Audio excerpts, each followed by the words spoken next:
Life कितनी unfair है।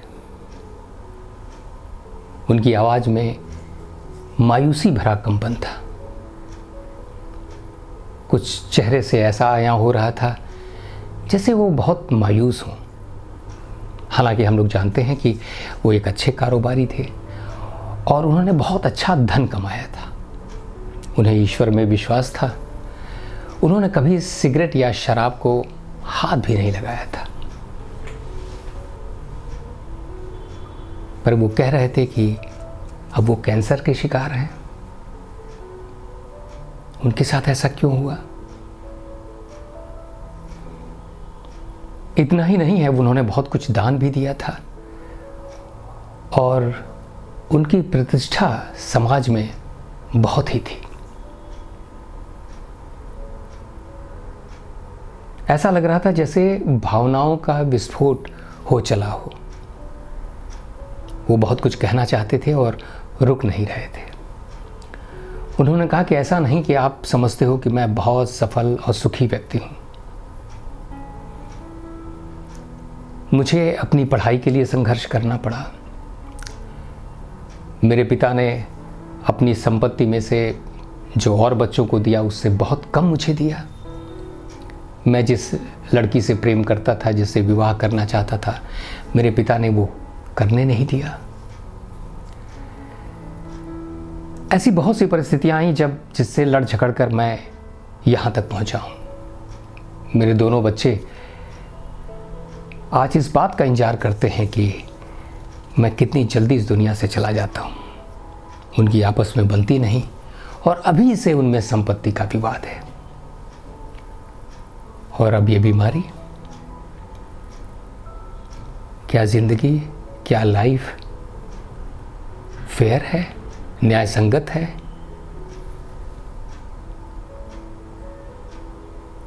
ऐसे 12 प्रश्न हम सबके जीवन में हमें उद्वेलित करते रहते हैं। हमें ऐसा क्यों लगता है? हम तो उन्हें बहुत सफल आदमी मान रहे थे। हमें लगता था कि वो जीवन के विजेताओं में से एक हैं, और उन्हें ऐसा क्यों लगता था? हम एक मैच खेलने जाते हैं, क्रिकेट का मैच है, आखिरी जोड़ी मैदान पर है। हमें 1 रन की जरूरत है। 1 रन मिलने के बाद शायद हम जीत जाएं, पर संभावनाएं क्या है?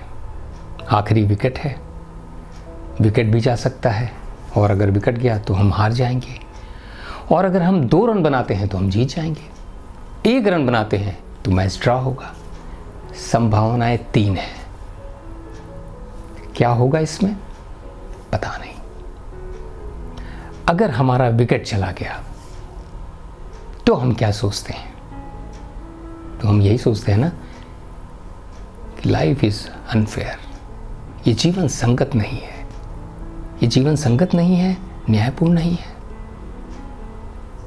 हम 12 देखते हैं कि हम सब सिनेमा देखते हैं, और ये उदाहरण इसलिए भी बहुत मौजू है कि वो सबके सामने आ जाता है।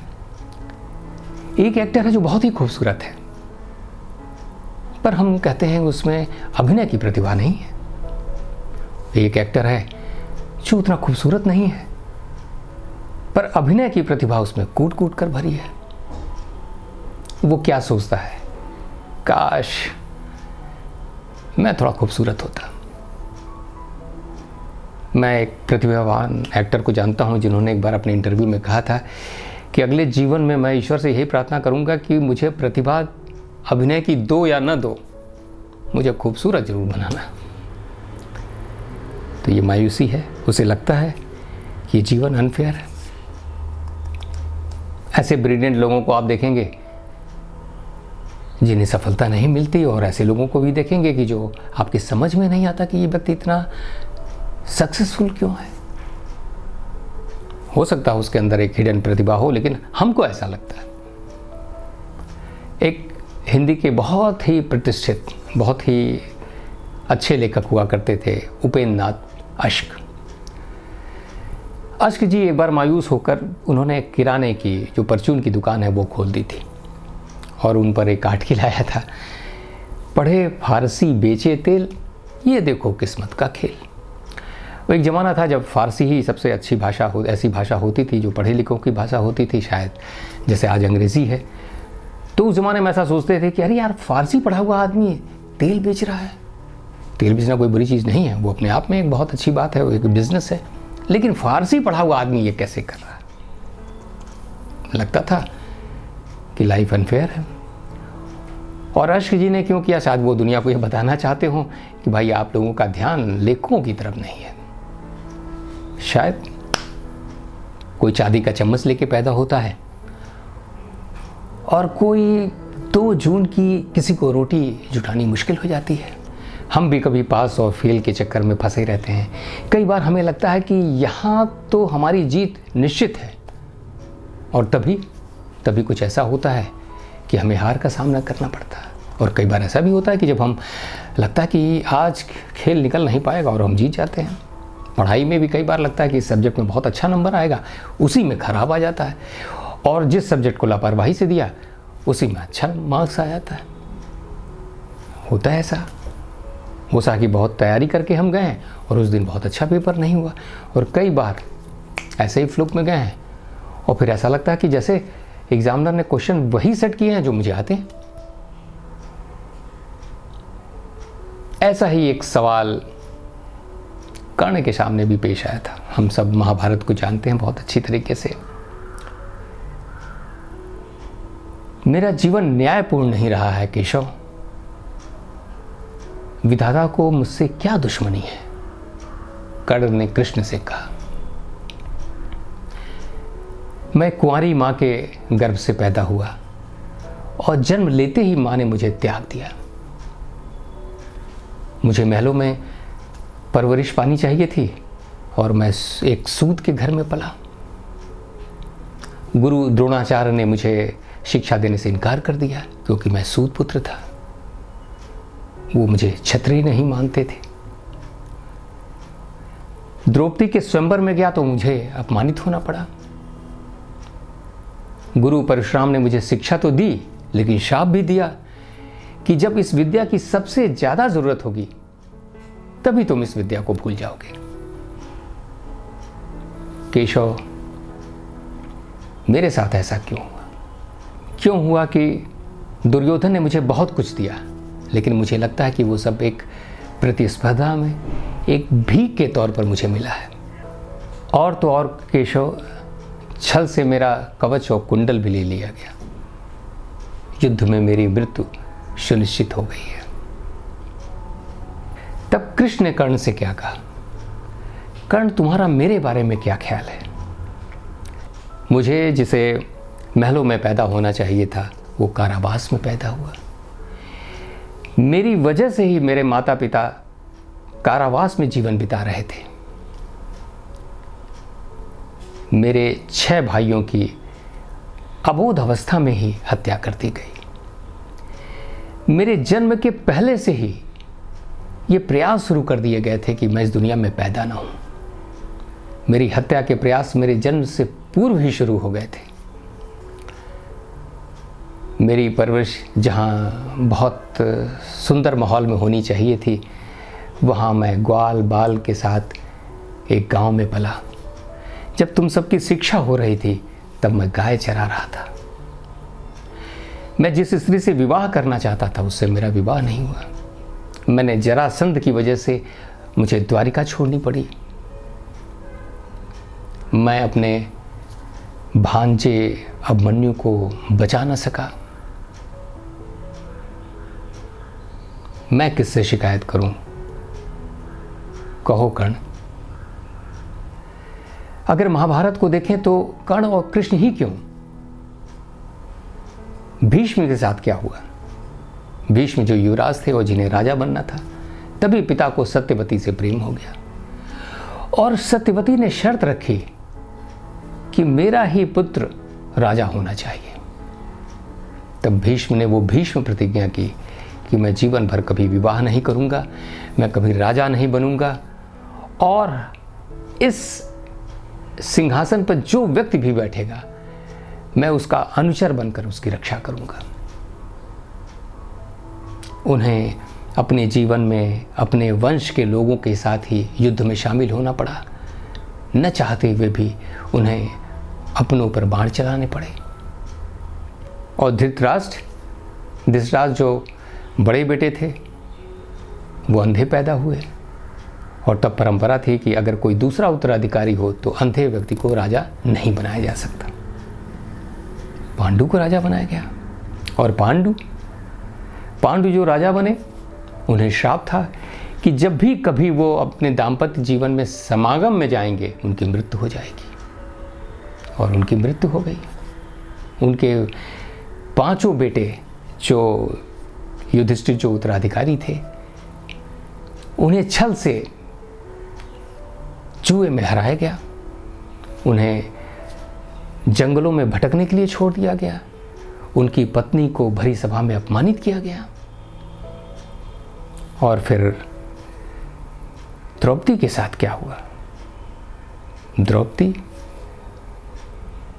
जो अर्जुन से प्रेम करती थी, वो उनसे विवाह करना चाहती थी, तो द्रौपदी को 5 पतियों के बीच में बढ़ जाना पड़ा।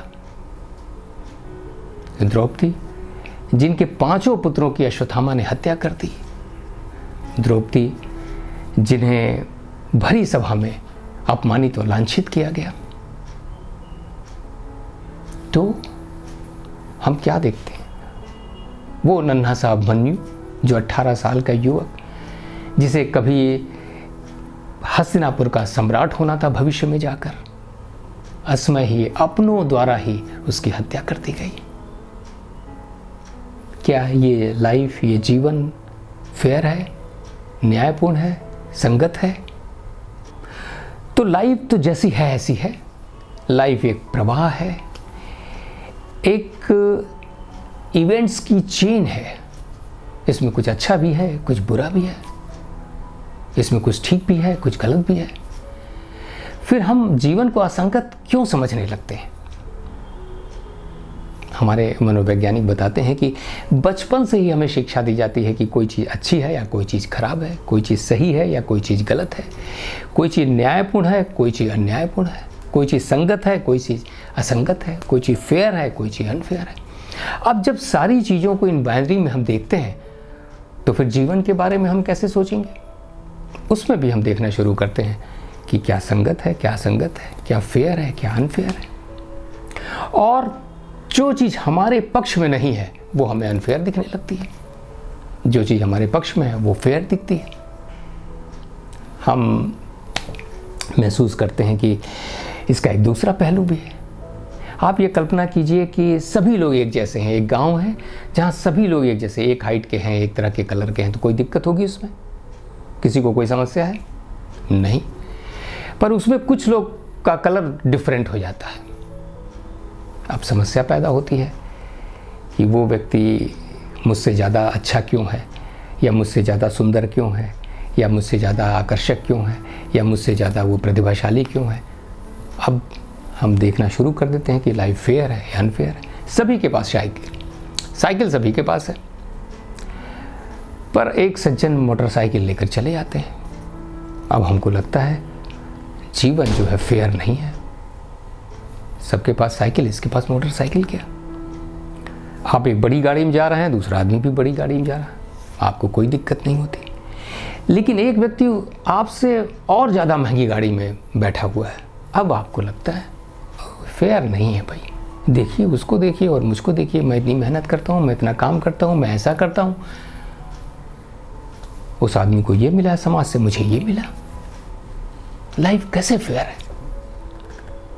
तो जब हम तुलना करने लगते हैं, जब हम कंपैरिजन करते हैं, तो हमारी मुश्किल होती है, और इसी से हमारे अंदर एंग्जाइटी पैदा होती है, इसी से हमारे अंदर एक फियर पैदा होता है, और इसीलिए हमको लगता है कि लाइफ एब्सर्ड है।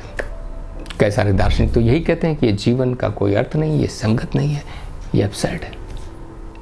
न हम अपनी इच्छा से पैदा होते हैं और न ही मौत हमसे पूछ कर आती है।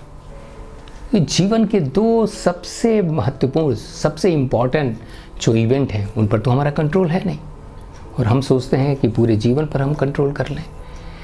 हम इस आजमाइश में लगे रहते हैं, और तब जहाँ हमको फेल्योर मिलता है, जहाँ हमें असफलता मिलती है, हमें लगता है कि जीवन जो है वो हम पर मेहरबान नहीं है, वो हमारे लिए फेयर नहीं है। आप ज़्यादातर लोगों से पूछिए तो कहें कि ये सच है कि जीवन न्यायपूर्ण नहीं है, यह संगत है।